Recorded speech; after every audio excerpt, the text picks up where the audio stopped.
perkuliahan kali ini Bu Betty rekam supaya nanti ketika kalian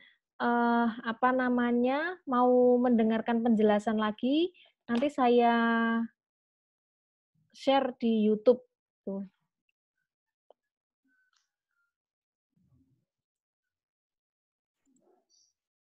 Nah, jadi kita mulai dari sini. Bahwa laporan penelitian atau skripsi yang akan kalian buat itu isinya ada 5 bab, ya. Ada 5 bab. Suara Bu Betty jelas semua ya? Terdengar jelas ya? Jelas, Bu. Kurang keras apa enggak? Siap, jelas, Bu. Sudah jelas, Bu. Cukup. Cukup ya? Oke. Pas, Bu, pas. Pas, Ya. Bu. Nah, isi skripsi kalian itu nanti terdiri dari 5 bab.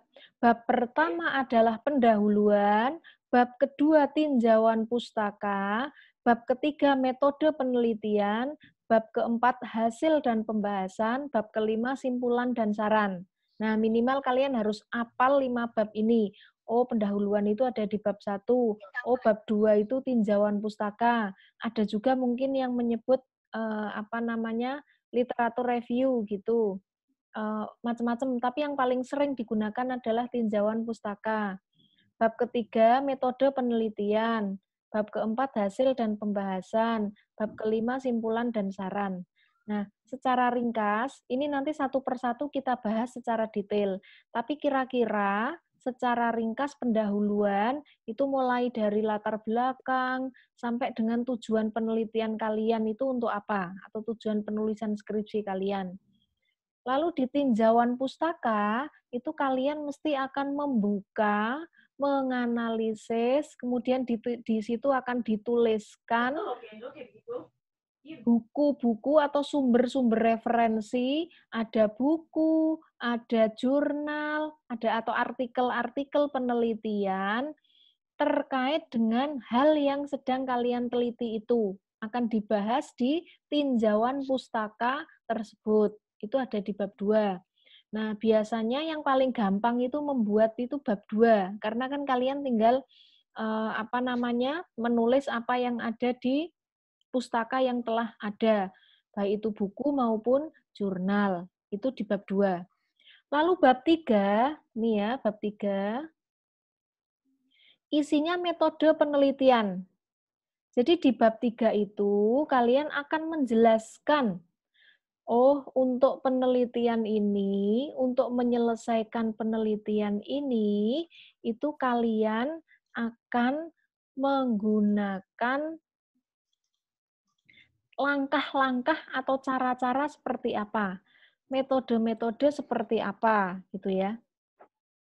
Nah, ini di bab 3 ini, di metode penelitian.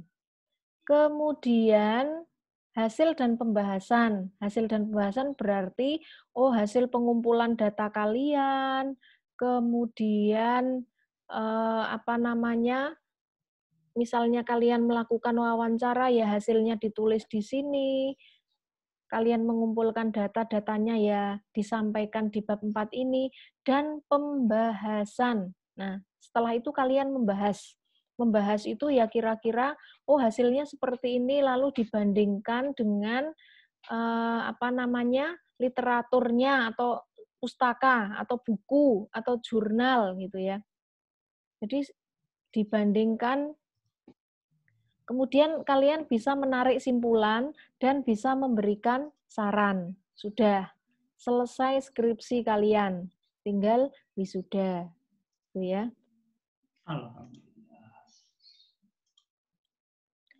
Nah, kita bahas mulai dari pendahuluan dulu. Bab 1 tadi pendahuluan ya, isinya ada latar belakang, kemudian rumusan masalah, tujuan penelitian, manfaat penelitian, dan sistematika penulisan. Nah, ini kemarin kan kalian sudah mulai membuat rumusan masalah, tujuan penelitian, dan manfaat penelitian. Kalau sistematika penulisan itu gampang, karena isinya itu semacam daftar isi penelitian kalian itu nanti seperti apa gitu ya. Sistematika penulisan itu daftar isi.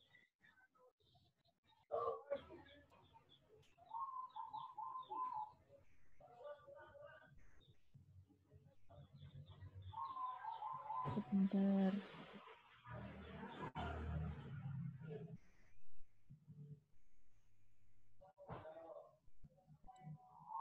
Nah, kalau misalnya ada yang mau tanya, silahkan langsung tanyakan ya. Silahkan langsung ditanyakan. Jadi langsung disela biar nggak terlewat. Latar belakang. Latar belakang itu isinya apa saja?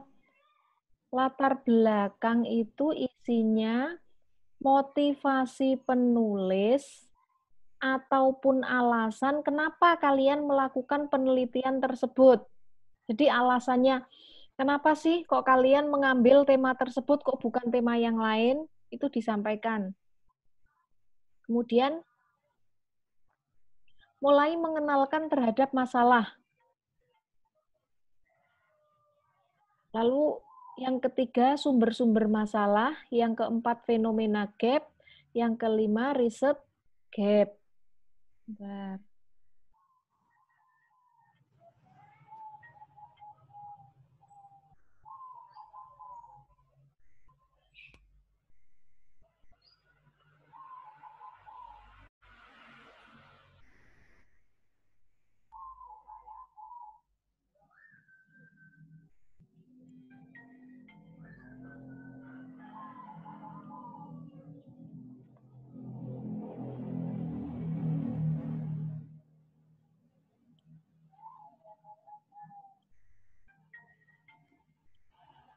Nah,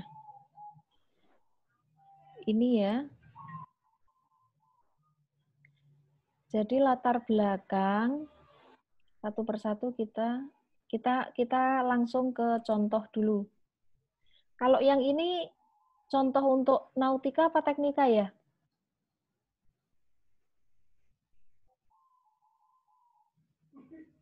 Yang analisis penyebab kebocoran lambung kapal itu teknika apa nautika? Nautika, Bu. Nautik, Bu. Nautik. Ya. Nautik. Ya. Oke, berarti pas ya untuk kalian. Nah, misalnya analisis penyebab kebocoran lambung kapal. Misalnya skripsi kalian seperti itu. Lalu latar belakangnya tadi kan isinya motivasi atau alasan pentingnya kenapa kalian melakukan penelitian tersebut, gitu ya. Jadi kira-kira nanti yang kalian tuliskan di latar belakang itu pertama adalah kalian kan intro. Intro itu ya pengenalan kan ndak ujuk-ujuk atau ndak tiba-tiba langsung apa namanya? Masalah. Menyampaikan kebocoran lambung kapal ndak langsung gitu. Tapi kalian intro dulu atau pengenalan dulu. Oh misalnya satu paragraf atau dua paragraf itu kalian menyampaikan oh pentingnya angkutan laut ataupun kapal. Misalnya oh ternyata karena negara kita itu adalah negara maritim sehingga angkutan laut atau angkutan kapal itu sangat penting dan seterusnya gitu ya. Itu dibuat kalimat bla bla bla dan seterusnya dibuat satu atau dua paragraf. Baru berikutnya kalian menyampaikan fenomena gap. Fenomena gap itu kan kemarin kita sudah bahas. Adanya kesenjangan antara idealnya atau yang seharusnya dengan kenyataan atau dengan kejadian di lapangan. Nah, kalian di sini menyampaikan bahwa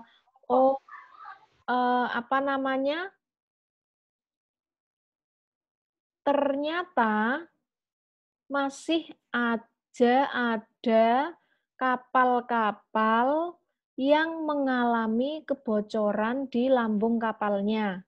Kemudian kalian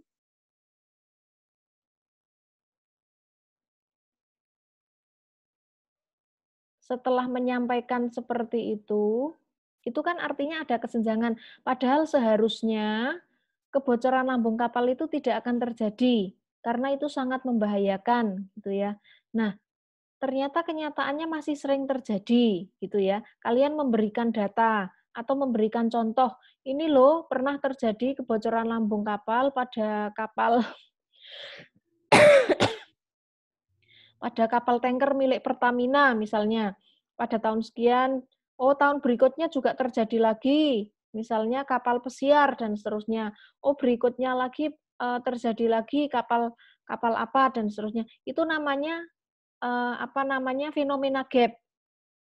Nah, itu perlu dituliskan di latar belakang untuk memperkuat alasan atau pentingnya kenapa penelitian tersebut masih relevan atau masih tepat untuk dilakukan, gitu ya.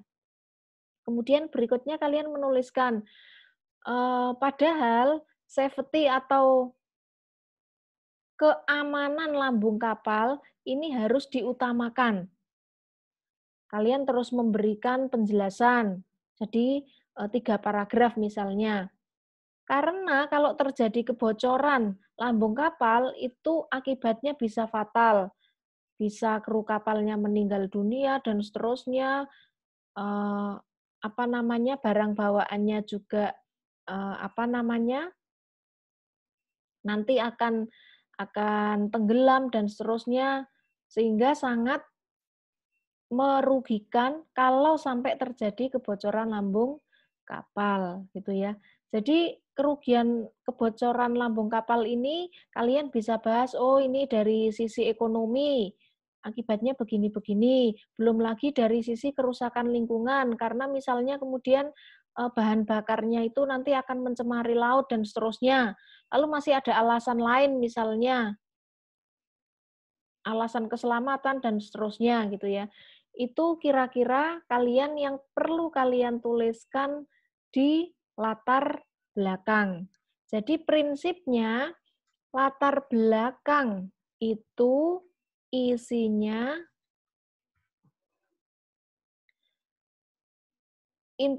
introduction dulu, atau kalian tidak langsung tiba-tiba membahas kebocoran lambung kapal, tapi mulai dari intro, misalnya pentingnya angkutan laut atau kapal. Nanti intro ini juga disesuaikan dengan judul penelitian kalian. Nah, nanti kan Bu Betty akan bukakan judul-judul yang sudah kalian kumpulkan. Tuh.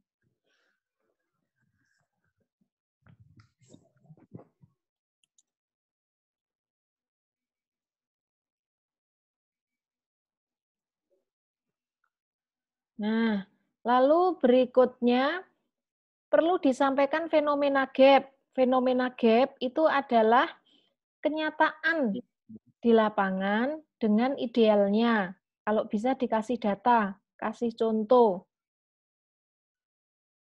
Mas Anton, ayo Mas Anton. Lalu berikutnya, tambahan lagi adalah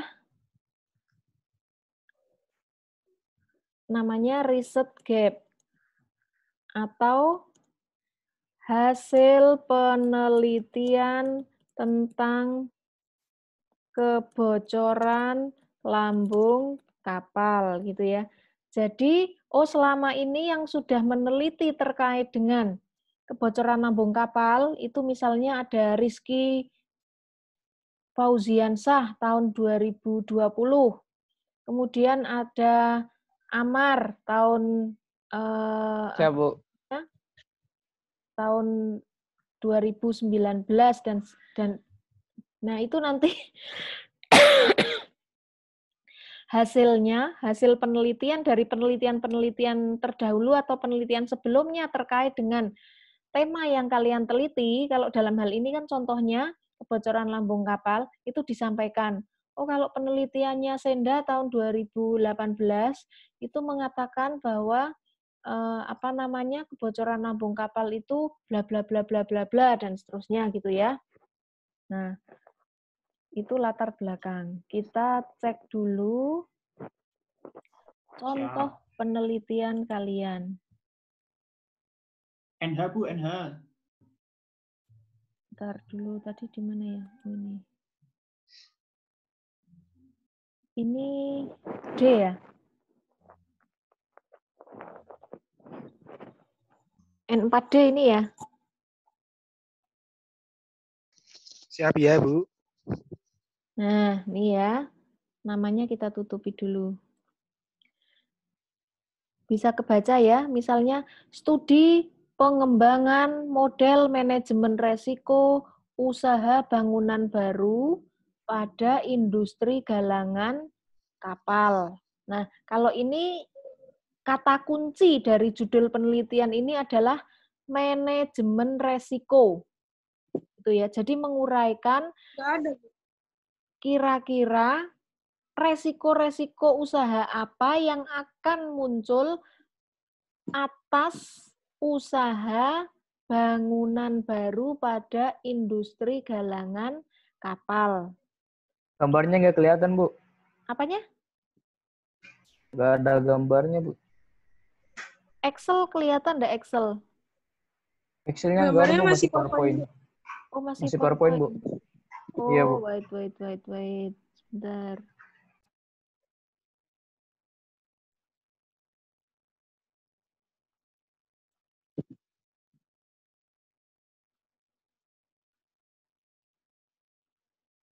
Oh, ini punya N4C. N4C ada enggak? N4C ada Nggak enggak? ada, Bu. Enggak ada? Nggak ada. Oh, berarti tak ganti. Kalian yang banyak itu apa?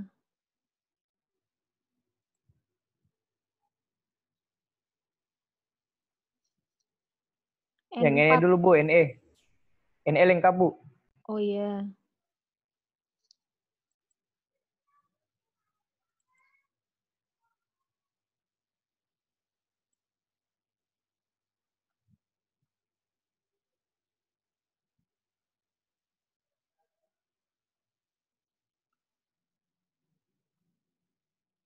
Jen. Kelihatan enggak? Rizky. Bu, izin Bu, saya Gabriel N4E Bu, saya nggak bisa ganti nama Bu. Kenapa? Kok nggak bisa? Gap, lagi di mana, Gap? Lagi. Dan nanti yang masalah-masalah teknis gitu nanti ya. Nah, ini Siap, Bu. contoh, ini judulnya itu, ini sebenarnya masih belum judul, masih banyak yang belum judul ya. Misalnya kapal tanker. Nah, ini kan belum jelas. Karena kapal tanker itu kan maksudnya ini yang mau yang mau dibahas itu apanya gitu ya. Nah, jadi ini dari judulnya itu perlu dilengkapi lagi. Ya. Kalau ini ya sudah agak lumayan. Perawatan, peralatan, alat bongkar muat. Tapi saya tidak tahu kalau yang judul-judul seperti ini mungkin sudah tidak di ACC lagi kali ya. Jadi, nah ini kan juga makalah permesinan kapal. Nah, ini juga bukan judul skripsi, bukan. Nah, kalau ini masih oke. Usaha peningkatan keamanan muatan di MV Singosari. Ini MV Singosari kan nama kapal.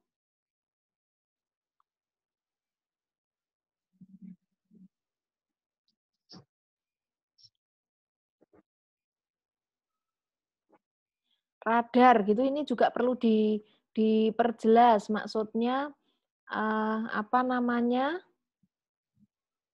Apanya gitu ya. Terus ini bagus, ini ada yang bagus.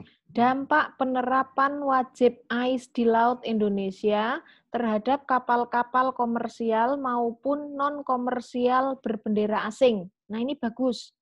Good. Ini yang kita jadikan contoh ya. Punyanya Hazik.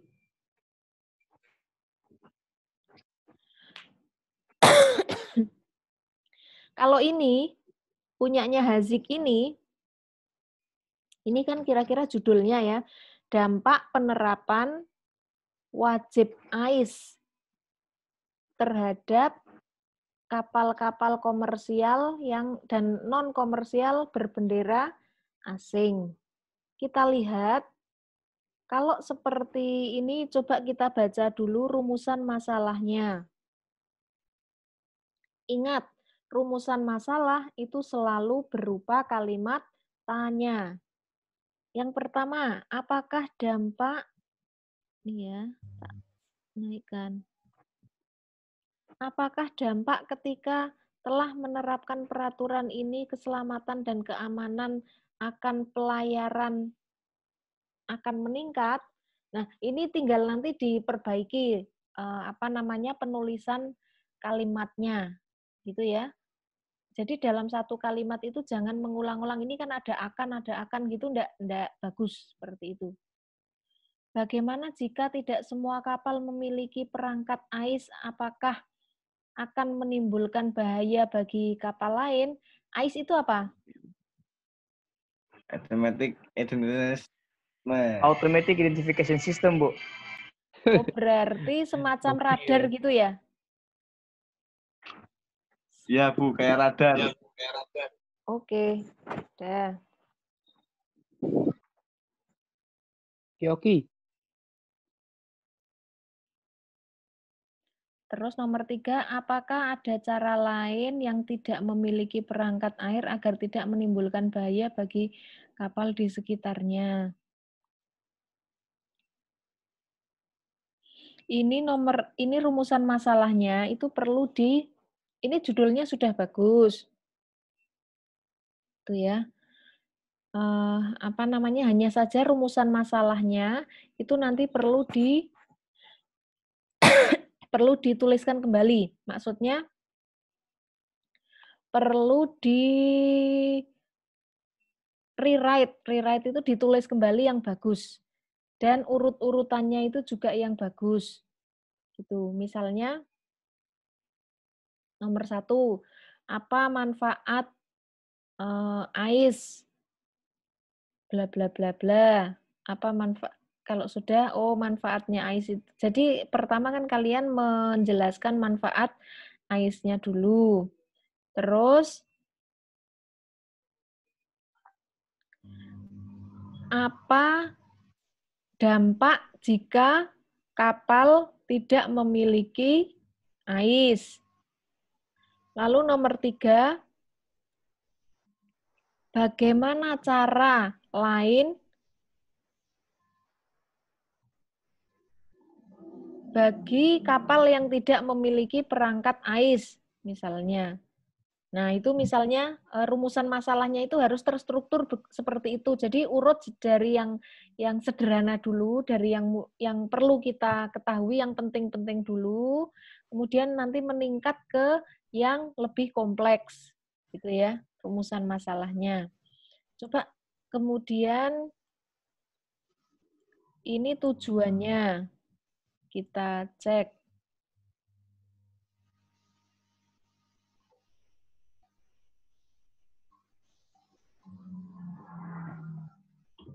Mengetahui bagaimana peraturan. Nah, ini antara tujuan dengan permasalahan tadi belum sinkron.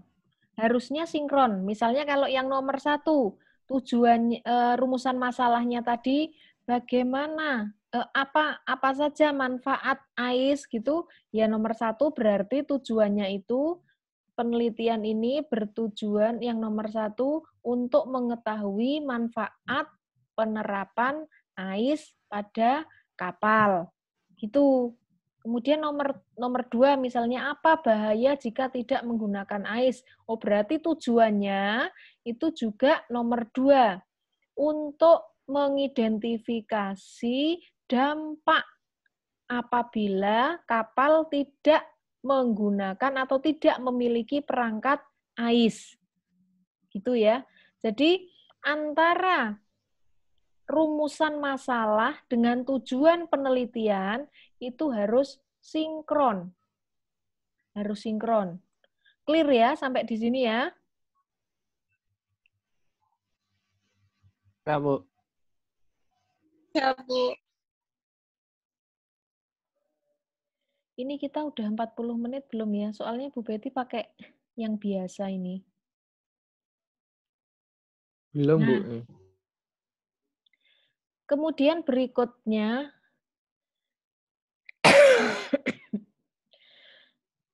di pendahuluan latar belakang, kemudian tujuan, lalu manfaat. Nah, ini manfaat ya. Jadi kalau tadi rumusan masalah itu kan berupa kalimat tanya. Nah, tujuan dengan rumusan masalah itu harus sinkron. Jadi rumusan masalah dengan tujuan penelitian itu harus sinkron. Lalu manfaat. Nah, kalau manfaat ini disesuaikan. Jadi biasanya yang umum untuk penelitian-penelitian kalian itu manfaatnya kan satu, misalnya untuk, ini sudah kelihatan PowerPoint belum? Belum, Bu. Masih Excel.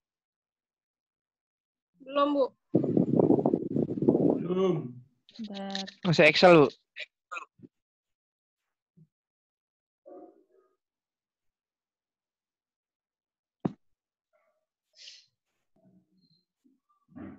Bu, Rizky belum mandi, Bu. Ya, nanti disiram air. Rizky mandi dulu. Belum sholat, Bu.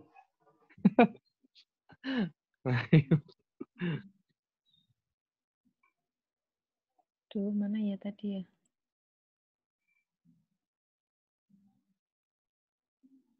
Oh, ini.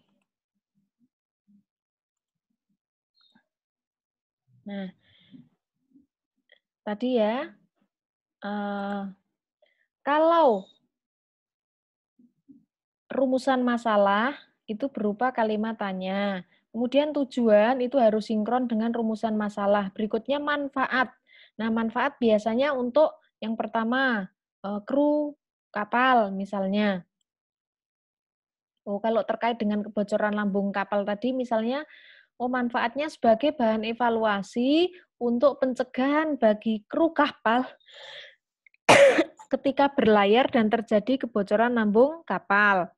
Lalu untuk perusahaan pemproduksi kapal, ini tujuan penelitian kalian itu untuk meningkatkan safety pada konstruksi kapal, utamanya lambung kapal. Lalu untuk akademisi, untuk bahan referensi dalam pembelajaran maupun penelitian, dan seterusnya. Gitu ya. Sampai di situ ada pertanyaan atau tidak? Izin bertanya, Bu. Silahkan, namanya siapa? Izin tanya, Bu. Nama Afik Raffi Himi, kelas N4D. Izin bertanya. Bentar. Silahkan. Ayo, Maksud silahkan. dari sinkron antara tujuan penelitian dengan rumusan masalah itu maksudnya sinkron bagaimana, Bu? Dek, namamu Terima siapa kasih. tadi? Afik Raffi Rahimi, Bu, N4D. Sinkron antara rumusan masalah dengan tujuan penelitian. Itu maksudnya gini. Misalnya tadi kan contohnya adalah judul penelitiannya analisis penyebab kebocoran lambung kapal. Lalu rumusan masalahnya itu yang pertama adalah apa saja penyebab terjadinya kebocoran pada lambung kapal? Tanda tanya. Nah, itu rumusan masalah. Lalu di tujuannya, tujuan penelitian, kalian kan mesti menuliskan. Tujuan dari penelitian ini adalah untuk yang pertama, mengidentifikasi penyebab terjadinya kebocoran pada lambung kapal. Jadi kan sinkron. Tadi manfaatnya, rumusan masalahnya itu adalah apa penyebab terjadinya kebocoran lambung kapal, lalu tujuannya untuk mengidentifikasi penyebab terjadinya kebocoran pada lambung kapal. Paham? Siap, siap Bu. Ada lagi yang bertanya?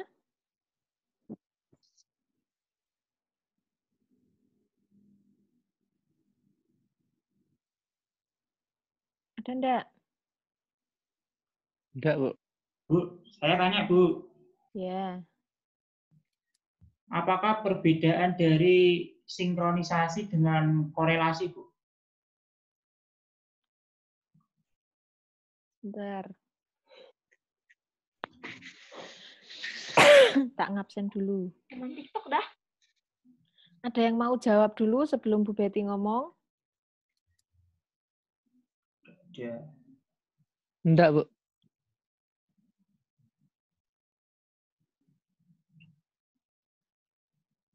Khusus untuk kuliahnya Bu Betty, kalian boleh enggak pakai seragam ya?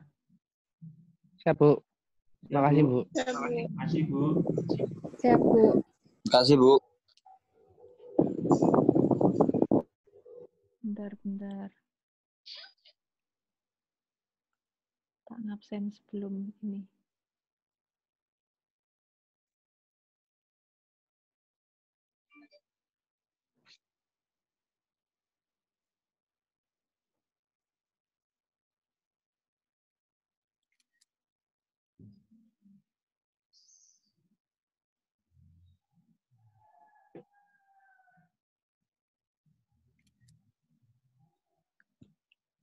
Perbedaan antara sinkronisasi dengan korelasi. Korelasi, Bu. Nah, itu sesuatu yang teramat sangat berbeda sekali. Ya, maksudnya sinkron itu kan sinkron kan kalian paham ya? Sinkron itu berarti harus ada benang merahnya, harus sama. Harus Imbang. sama. Harus sama. Tapi contohnya kalau di yang kebocoran lambung kapal tadi, kan rumusan masalahnya apa penyebab terjadinya kebocoran lambung kapal. Lalu tujuannya adalah untuk mengidentifikasi penyebab terjadinya kebocoran lambung kapal, kan gitu ya. Nah, itu kan berarti Ya. sinkron, sama, sebanding, atau ada benang merahnya, gitu. Ada korelasinya. Kan sebenarnya gitu. Berkaitan. Nah, sebenarnya, kalau dari arti katanya antara sinkron dengan korelasi, itu ya ada kaitannya. Tapi, kalau dalam pembahasan kita dulu kan Bu Betty sudah menjelaskan, jenis penelitian korelasi gitu ya. Jenis penelitian korelasi itu adalah penelitian yang menghubungkan antara satu variabel dengan variabel yang lain kan gitu. Nah, kalau dengan itu nggak ada kaitannya. Tapi kalau dari arti katanya antara sinkronisasi dengan korelasi itu ya ada kaitannya, gitu ya. Ya, Bu. Korelasi kan ada hubungannya, kan sama sinkron juga harus ada hubungannya, harus nyambung, kan gitu. Oke ya, clear? Oh, clear, Bu. Clear, Bu. Oke, Bu. Siapa namanya tadi? Gimana? Tenda, Tenda, Bu. Rizky, Bu. Rizky, Bu. Tenda, Bu. Tenda Fajar. Rizky, kelas Tenda Fajar, Bu. Rizky loh, Bu. Andri, Bu. Andri Satya, N4H. Rizky belum mandi, Bu. Senda, kelas apa? NH, Bu. N. N4H. Ya. Rizky ND, Bu. Andri. Jadi, Takut Toki.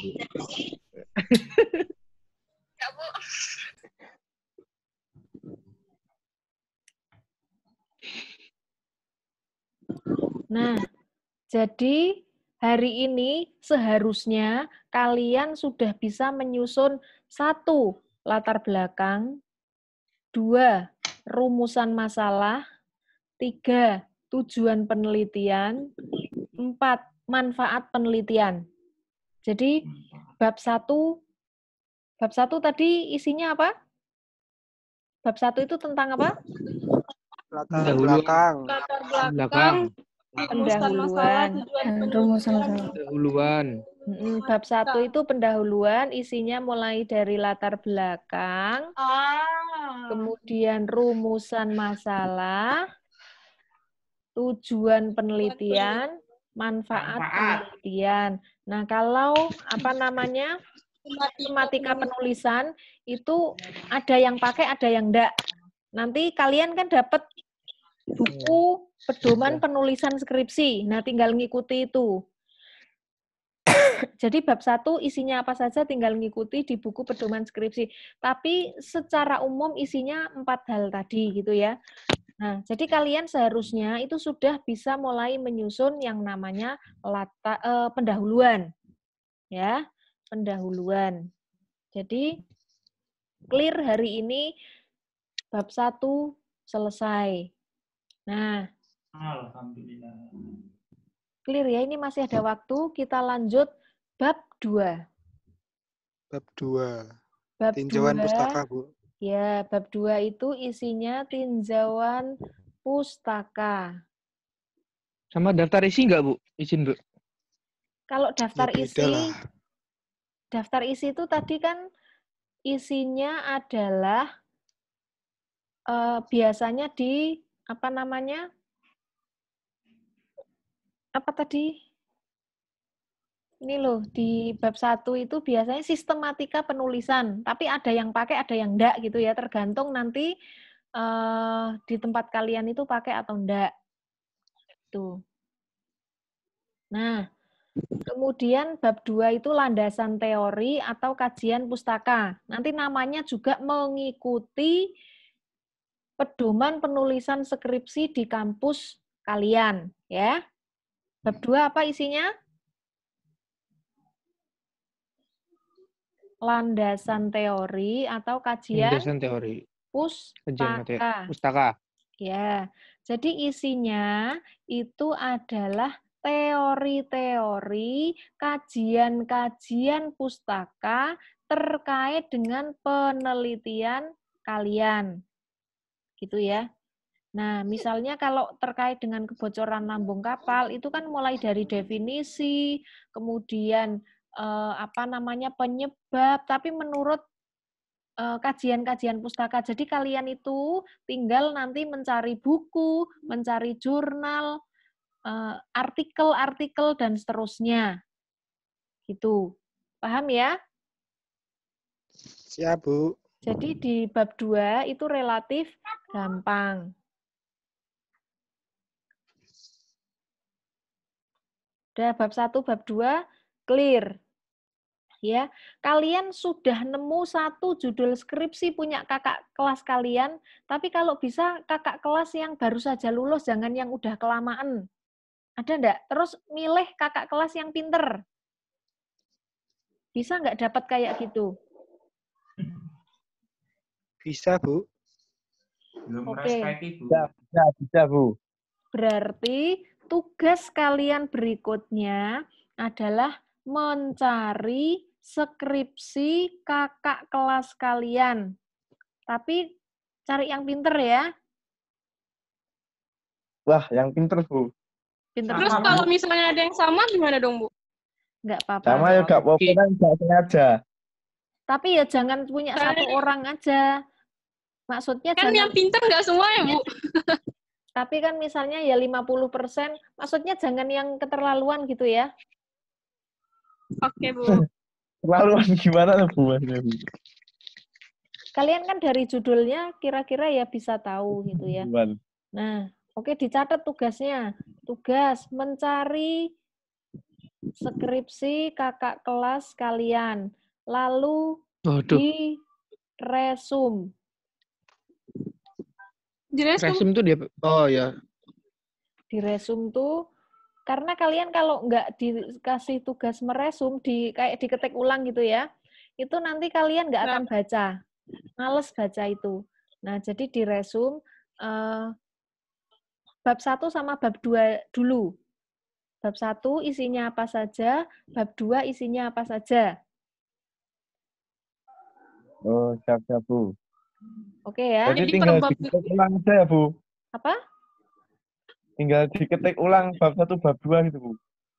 Tapi diresum, maksudnya kalau skripsi kan banyak banget. Nah, ini Dirangkum ngono, Bu. Ya, diresum tuh dirangkum. Maksimal isinya 5 halaman satu orang. Jangan 5, Ding. Bu Betty nanti ngoreksinya blenger. Maksimal 2 halaman saja. Oh, atau 1? Setengah, Bu. 2, Satu, Bu. Ya, maksimal 1 halaman. Bab 1 Oke. dan bab 2. Oh, siap, Bu. Nah, tapi Bu Betty itu tahu. 1 halaman, Bu.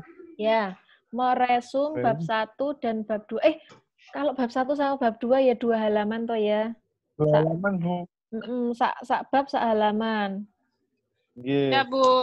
Nanti kalian susah kalau mau meresum terlalu ringkas itu susah. Iya, susah, Bu. Ya. Maksimal 2 halaman. Iya, Bu. Jarak barisnya 1. Jarak barisnya 1.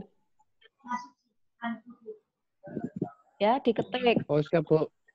Nah, Ya, Bu. jadi kalian di Ya, Bu. situ meresum isi bab 1 sama bab 2 itu apa. Jangan lupa dikasih judul ya. Dari penelitian Ya, Bu. kakak kelas kalian itu. Nah, kalau kalian sudah baca kan kalian terus tahu, oh kira-kira kayak gini toh isinya bab 1 sama bab 2.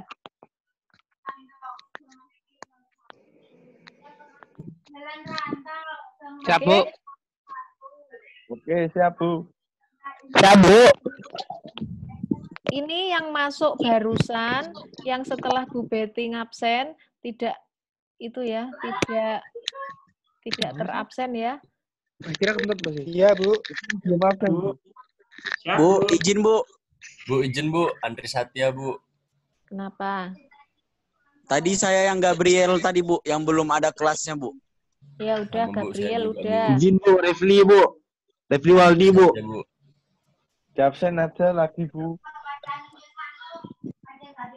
Andri Satya, Bu. Kan kalau yang terlambatnya terlalu banyak nggak diabsen. N4E Damas Warasjati, Bu. Lengkap. N4H. Itu Andri rasa Satya, ngomong Bu. absen. Bu, N4G, Bu. Mas. Nawar. Prank tenan. Kita absen. Baca. Bu Andri, Bu. Udah, itu ya. N4E, Bu. Bu Damas Andri Warasjati. Satya, Bu. Minggu depan kira-kira kita akan kuliah di hari yang sama, kira-kira sore-sore gini ya. Nggak usah terlalu lama, yang penting kalian paham. Ya. Oke. Nanti rekaman untuk hari ini akan Bu Betty share. Kita lanjut ke minggu depan. Saya akhiri. Bu, Apa? Bu, tugasnya kapan dikumpulin, Bu? Tugasnya dikumpulin hari Akhir kapan, Bu? Senin. Senin depan, 2 Bu. minggu lagi, yuk. Senin minggu depan.